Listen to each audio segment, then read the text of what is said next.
Tako počasi se pomikamo proti jugu južnoslovanskega sveta in počasi se stvari povezujejo, kot je napovedala že na začetku Đurđa.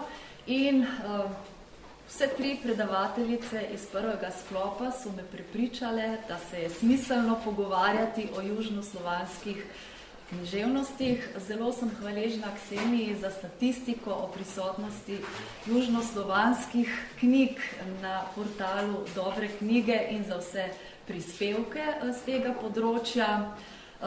Hvaležna sem tudi Alojziji, da me je spomnila, da je v romanu Stanke Hrasteli Granje tudi citat iz pesmi bolgarskega pesnika Rumena Leonidova. Torej se tudi med pisatelji povezujejo poti južnoslovanskega sveta.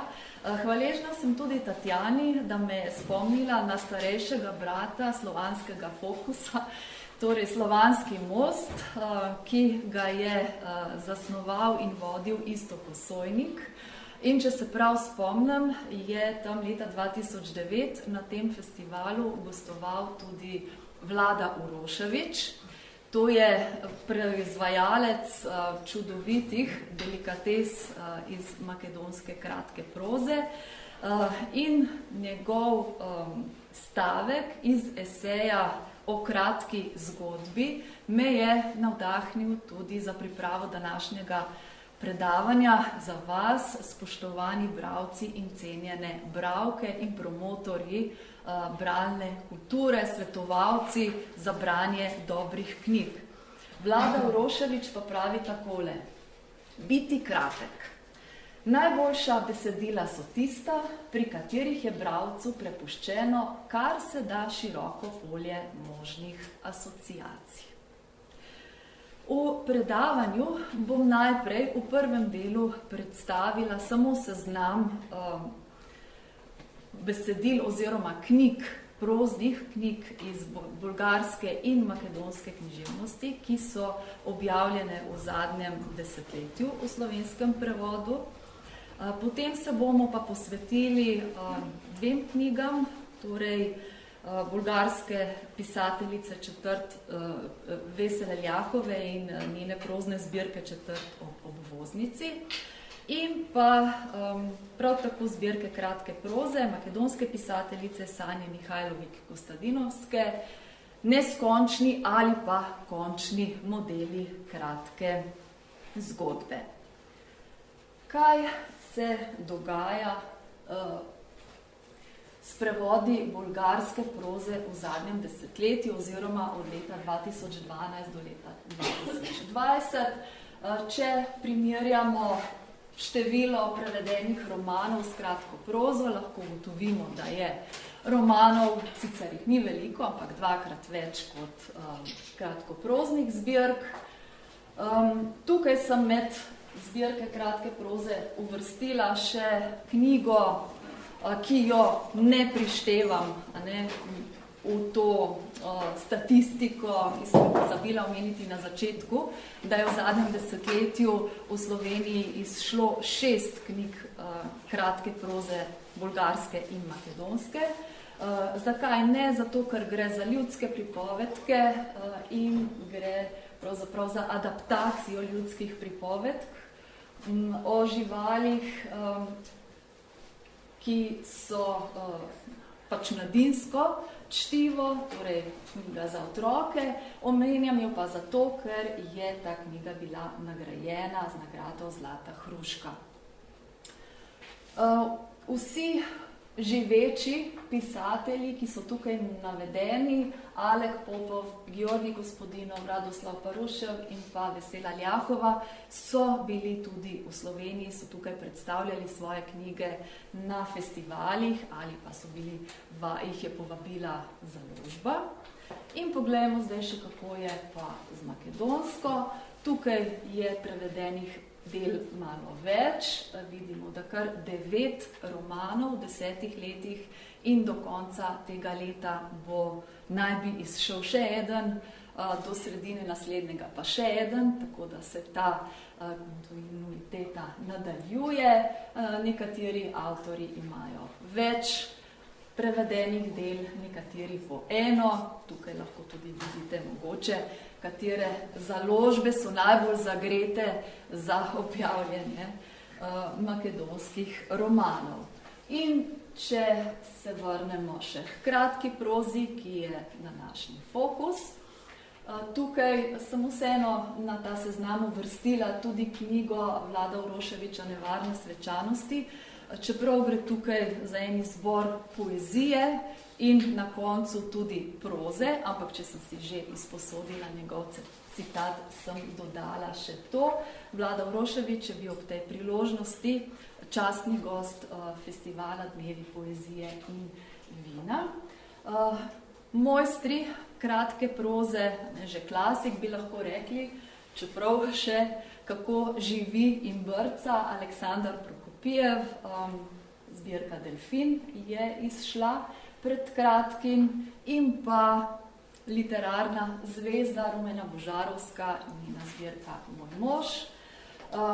Ivan Šopov in Sanja Mihajlović-Kostadinovska sta pa mlajša avtorja in imata še nekaj skupnega. Njuna proza je res kratka proza. To so taki zapisi bliskoviti, ki ne zasedajo praviloma več kot ene strani. Pa pojdimo zdaj kar k izbranim knjigam. Najprej bi povedala nekaj o knjigi Četrt ob obvoznici bolgarske pisateljice Vesele Ljahove. Mogoče ste knjigo že brali.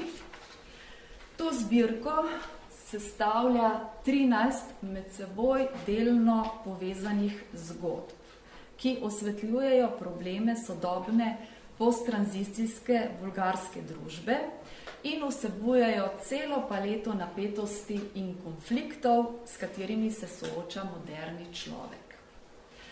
Kot ugotavlja v spremni besedi Ljudmil Dimitrov, se nekatere literarne osebe pojavljajo v več zgodbah, v nekaterih so to glavni junaki, v drugih pa kot stranski liki.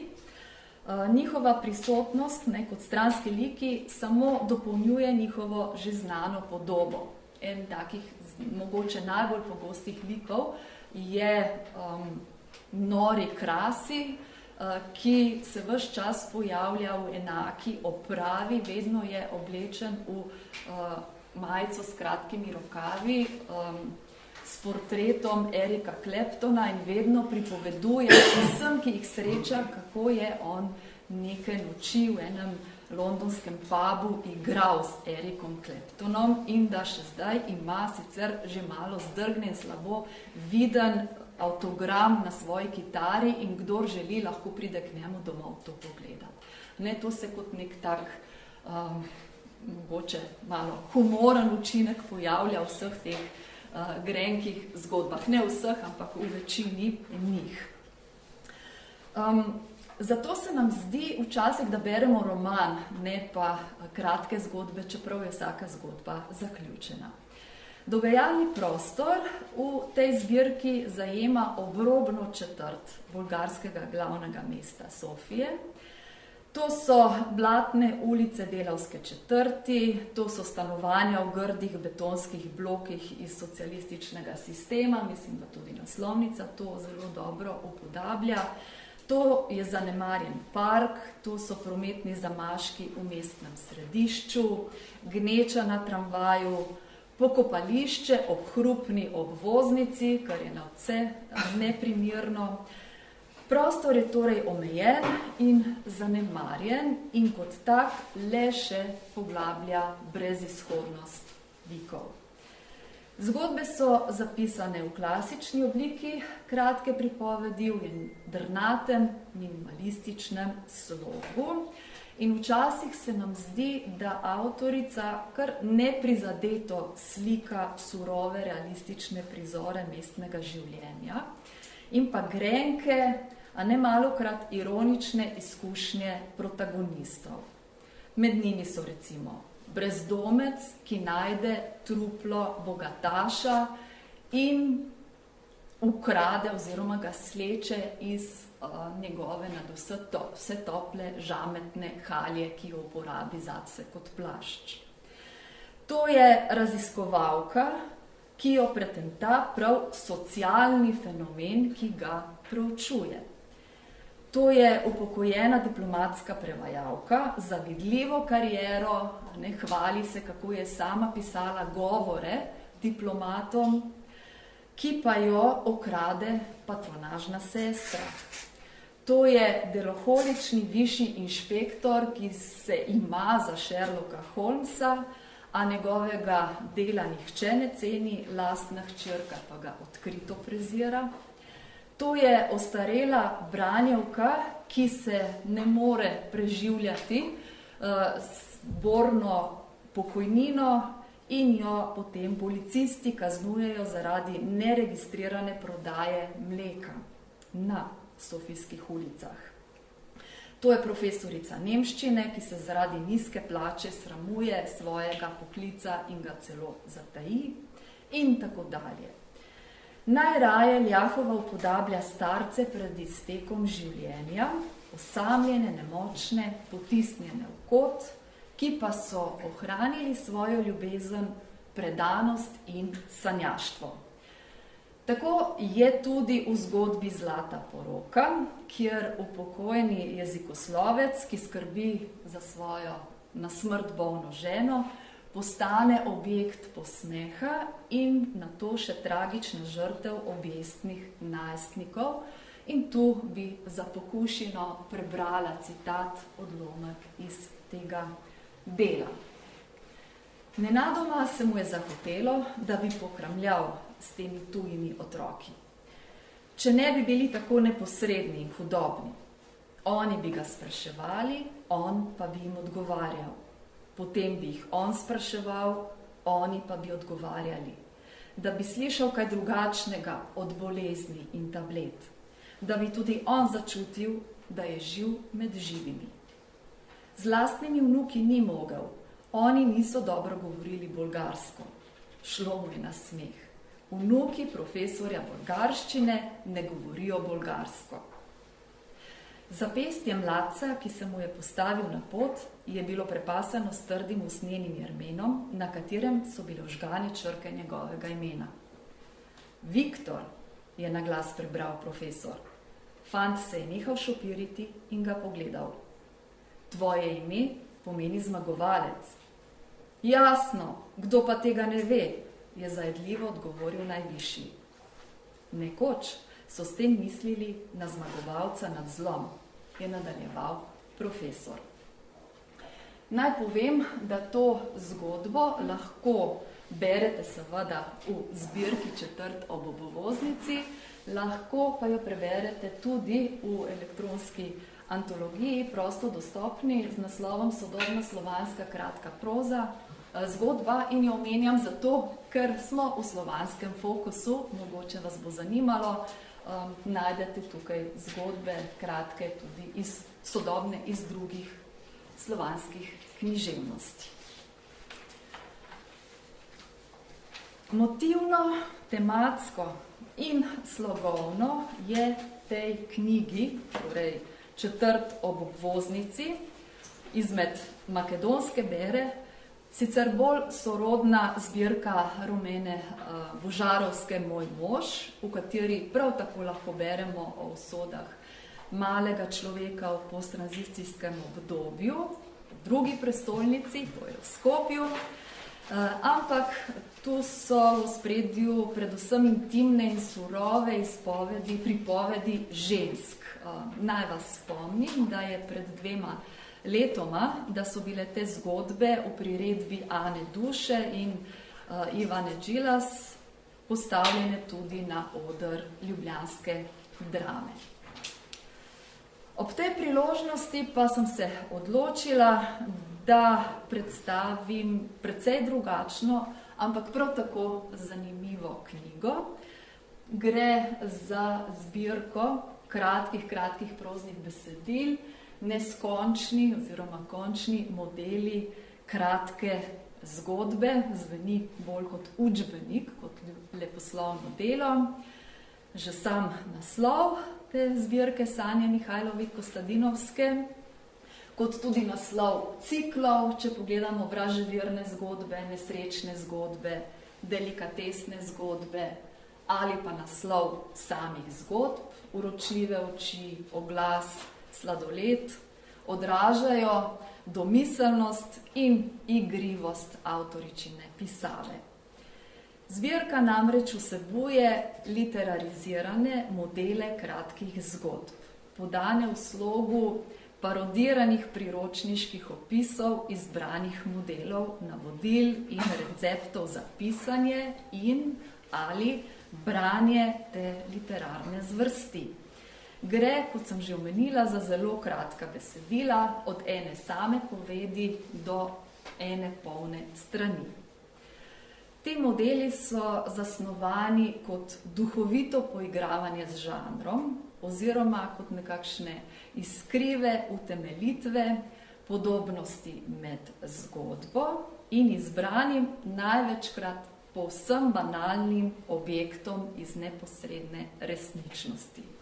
In da bi si lažje predstavljali, kako vse to skupaj izgleda oziroma zveni, si poglejmo dva modela, navodili za prvo za pisanje zgodb in drugo za branje, mogoče, ne? Lahko pa bi bili obe zgodbi tako za bralce kot za pisatelje.